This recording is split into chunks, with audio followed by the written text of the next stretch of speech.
جو خلاف ورزی، آپ آئین کی خلاف ورزی کر رہے ہیں الیکشن کمیشن کو، یہ بات پہلے ہی عدالت کی جانب سے جسٹس منیر اختر نے کہہ دی تھی۔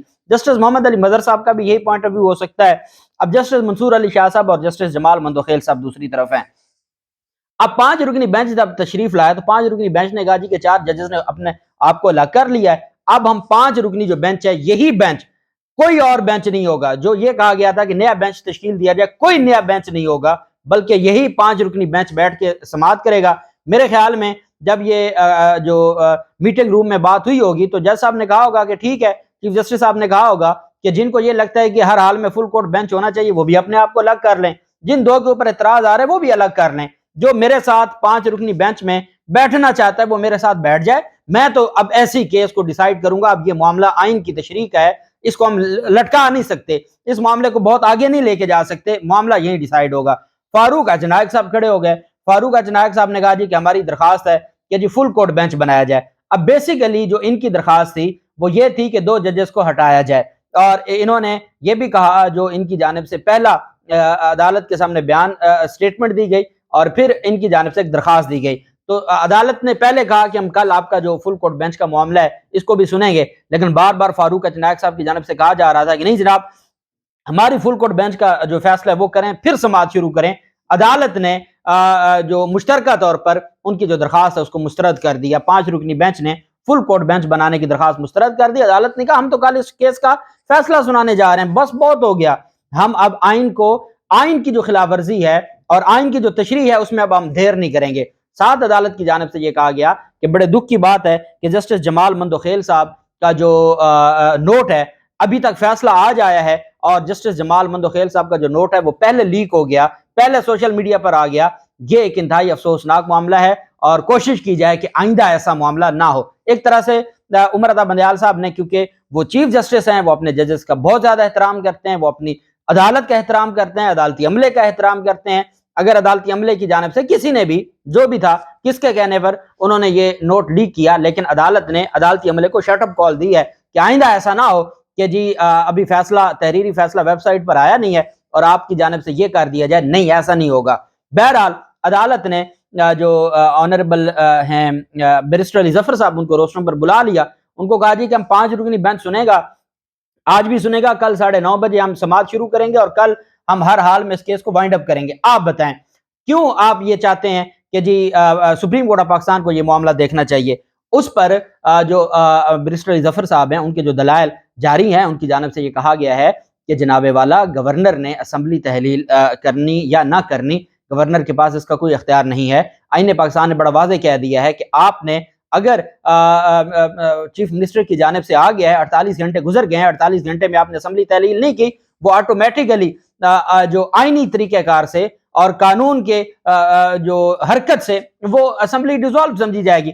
اس کے بعد جب گورنر کیئر ٹیکر کیبنٹ بنا سکتا ہے، کیئر ٹیکر چیف منسٹر کا معاملہ ہو سکتا ہے، سارا کچھ ہو سکتا ہے، حلف لے سکتا ہے، وہ الیکشن کی تاریخ کیسے نہیں دے سکتا؟ پھر انہوں نے کہا کہ معاملہ بڑا واضح ہو گیا تھا۔ جسٹس محمد علی مظہر صاحب نے بڑا اہم سوال اٹھایا ہے۔ جسٹس محمد علی مظہر صاحب نے کہا ہے کہ الیکشن کی تاریخ کس نے دینی ہوتی ہے؟ علی ظفر صاحب نے کہا جی گورنر نے دینی ہوتی ہے۔ تو جسٹس محمد علی مظہر صاحب نے کہا کہ گورنر کو کون اپوائنٹ کرتا ہے؟ تو کہا گیا جی کہ گورنر کو اپوائنٹ صدر پاکستان کرتے ہیں۔